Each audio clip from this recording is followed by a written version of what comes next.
I can solve problems in Washington, D.C. You're absolutely wrong. Anyway, I love this city.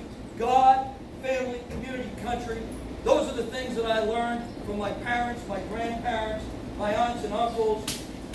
Worked on the farm. Worked at PCA ski shop. Every Bolduc did, I know. My Uncle Bob and Aunt Marilyn are sitting right here.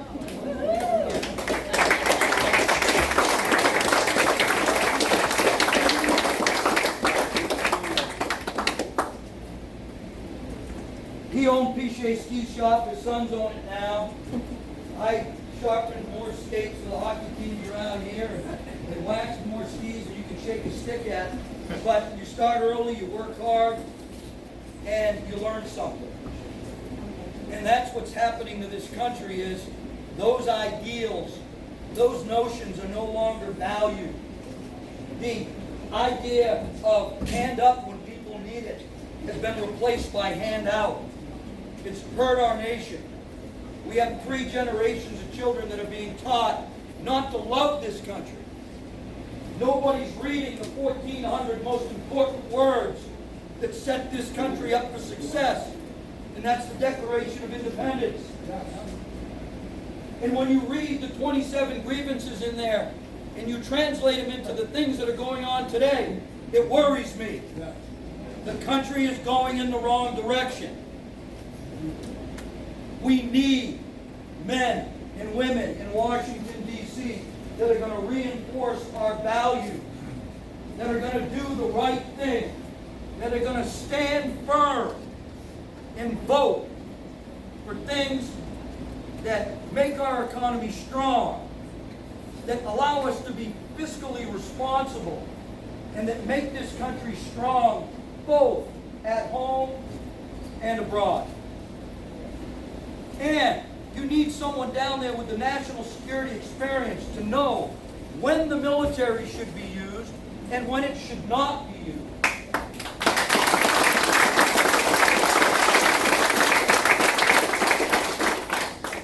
One of the hardest letters for me to write, of the 72 letters there, were the letters that I had to write when I lost men and women to a policy and strategy that didn't warrant that sacrifice.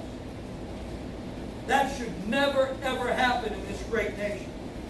And it has.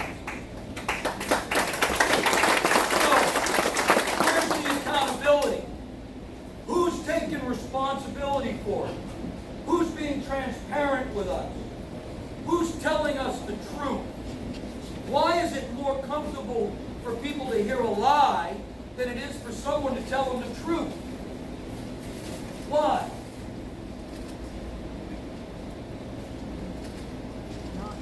I don't know. We got to change this. We got to accept the truth. This isn't white lies. These are huge lies that affect the next generation, that steal their future. We got to stop this. We've removed God from the public square to the detriment of all our institutions. And just let me, thank you. Just let me walk you down the road here. Let's take the religious institution. It's gone. I was told, don't talk about God, don't talk about religion on the campaign trail. Well, I'm doing it because it's important. It's a reminder.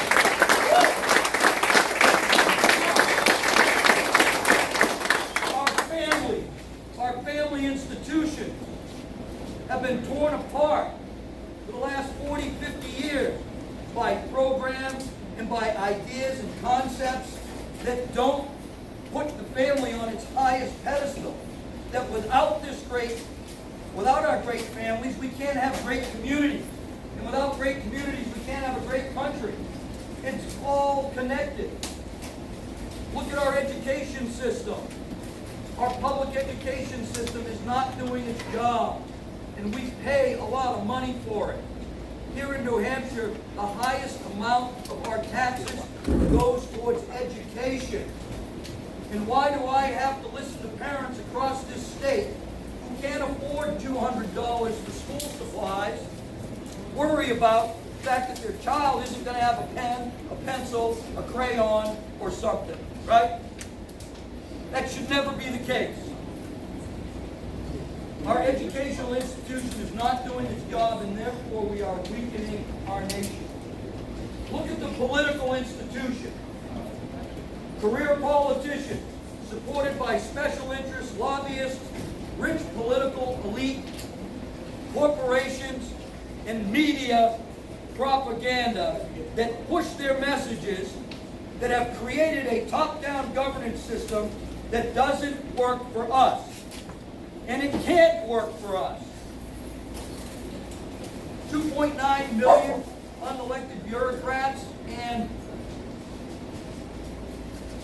increasing 450 department and agencies, 175,000 pages of a register that regulates every day of your life. We got to stop that. We got to say no more government intrusion in our lives.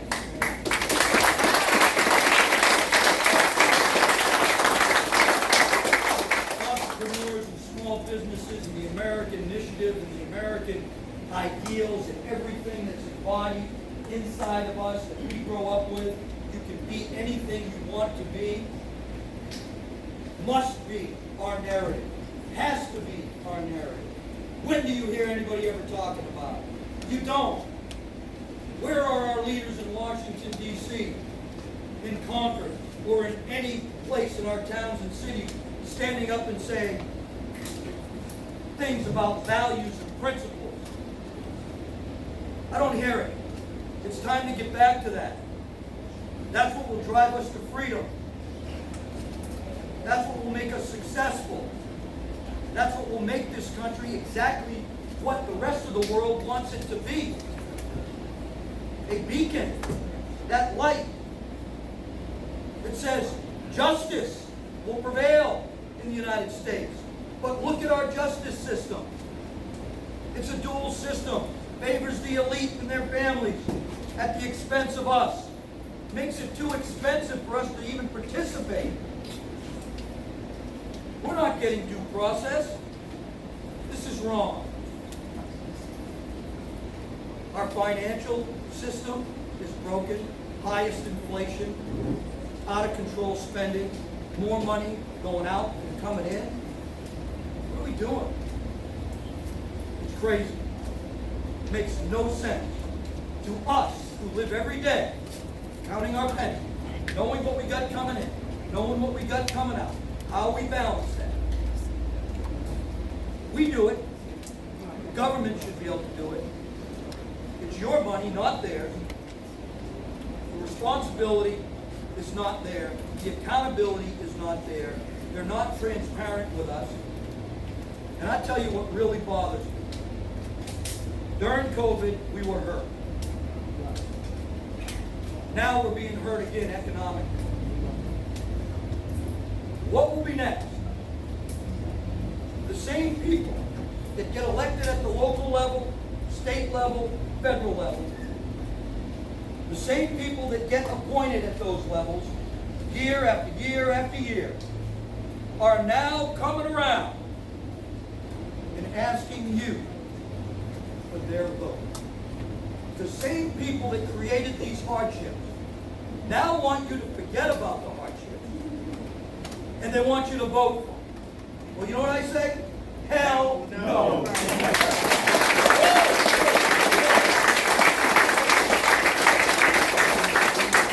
know what I say to open borders? Hell no. You know what I say to illegal immigration? Hell no. Out of control spending, $5.1 trillion in this the help of Maggie Hassan, 5.1 trillion from March through the end of August. I say, hell no!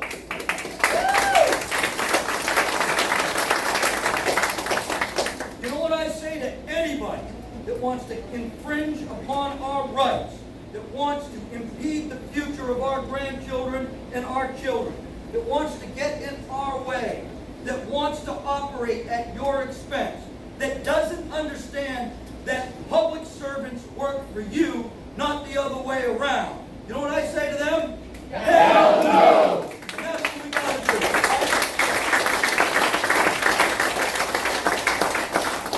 Last thing I'm going to cover here is what my mission statement will be. I have covered every single institution, and I want you to listen to these 52 words, because they're the most important words. And if a public servant in Washington, D.C., Concord, or in any state or any town and city in this state thinks about this and does this every single day they wake up, we will always do the right thing for you. And here it is. We the people, in order to form a more perfect union, establish justice and ensure domestic tranquility, provide for the common defense, promote the general welfare for ourselves and our posterity. We do ordain and we establish this Constitution of the United States of America. God bless America, God bless you, and live free or die, baby!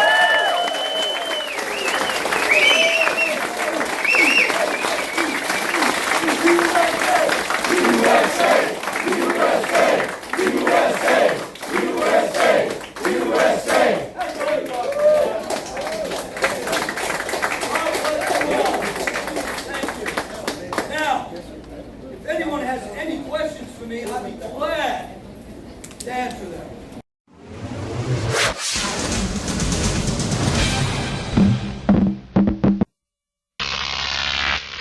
Croc TV.